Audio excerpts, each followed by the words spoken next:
Ayan mga guys, eto na naman, dito na naman yung bill ng ating tubig. Ayan guys, oh. So magre-reveal na naman tayo ng ating pangbayad mga lods.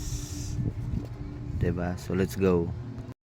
So yan guys, eto na yung ating pambayad sa tubig. So bibilangin natin guys sa isang buwan. So ito yung ipon natin mga lodi. Ayan mga lods. So 500 mahigit.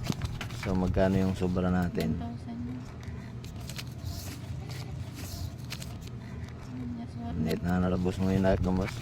Big yan. Ayan.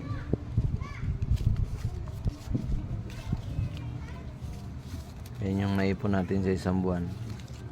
2, 3, 4, 5, 6, 7, 8, 9, 10, 11, 12, 13, 14, 15, 16, 17, 18, 19, 20, 21.